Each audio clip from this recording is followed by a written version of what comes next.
Today I got my results back for my blood tests. I did lab work. I drew my blood last week, and I talked to an endocrinologist to kind of review those things. One of the conditions that I have is called hyperthyroidism. The type that I have is called Graves' disease. And it sounds really terrible, but Graves' disease is an autoimmune disease which causes your thyroids to become hyperactive.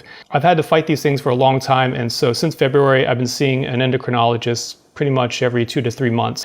And I went to him to put together a plan of how I could fight this thing. I was already on a small amount of medication, but the goal was to eventually taper me off down to a point where I'm just like microdosing on the smallest amount, just so that I can maintain the least amount of medication I can take for my thyroids.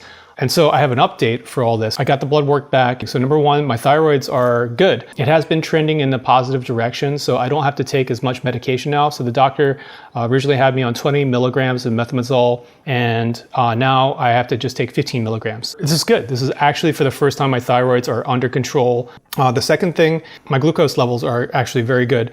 I did a physical a few years ago in San Francisco, and in that I found that I was pre-diabetic because of my poor eating habits. I'm out of the danger zone in being pre-diabetic, so we're good there. Also the weight loss, it's really good. That's helping towards everything.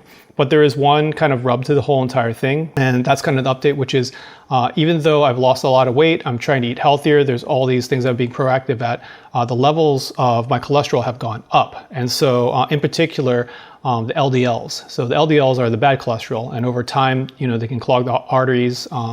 Some research says that, it can be attributed from diet. Some research says that it's from most likely your genetics. And he believes that it could be a contribution of both, but most likely it's genetics.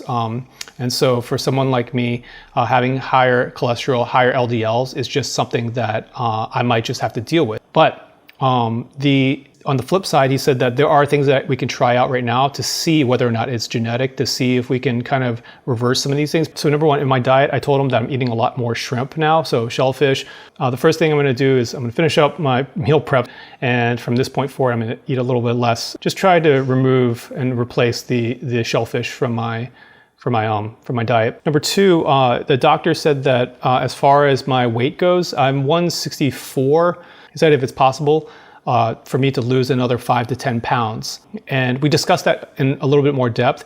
It's not necessarily the weight. He was expressing that there's adipose tissue around the gut. Adipose tissue is that layer of fat that's in between your organs, and it's that deeper layer of fat that's inside your body. And he said that is the most important indicator of determining all these other things that I see. And so my waist size originally, when I measured it back in March, was about 41.x inches.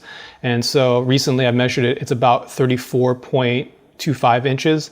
I'd like to get it down a little bit further. The next step is to continue to do cardio, but then to start upping some of the strength training. He said that by increasing muscle, I can also change my body to fat ratio. As far as it goes, he just said, just measure your waist, try to get the waist size down. That's the most important thing. And so it's not about obsessing over it. It's just, that is the plan. Those are the data points that I have to work with. So I've covered a lot of things in this update, and I want to leave you with one thing. If you're watching this, I know that you care about your health, you care about your fitness. If you haven't seen a doctor, and in particular, if you haven't gotten your blood tested, if you haven't done lab work in the last year, go and do it.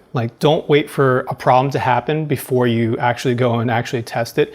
Be proactive about that. Without that data, you'll be working kind of in the dark. You'll be like, well, I need to lose some weight, or I need to run more, but you actually won't know what you need to do in terms of the internal part, the things that you can't see. So that's like your cholesterol, your glucose, your vitamins, all these other things. Again, it's with that data, we can make these decisions about ourselves. We can make a plan. So thanks for watching. This is a good one. I'm very happy. I'm very pleased that my health is going in the right direction. I hope that you can get your health in the right direction as well. Make sure to get your levels checked. And so I'll see you guys on the next one. All right, cheers.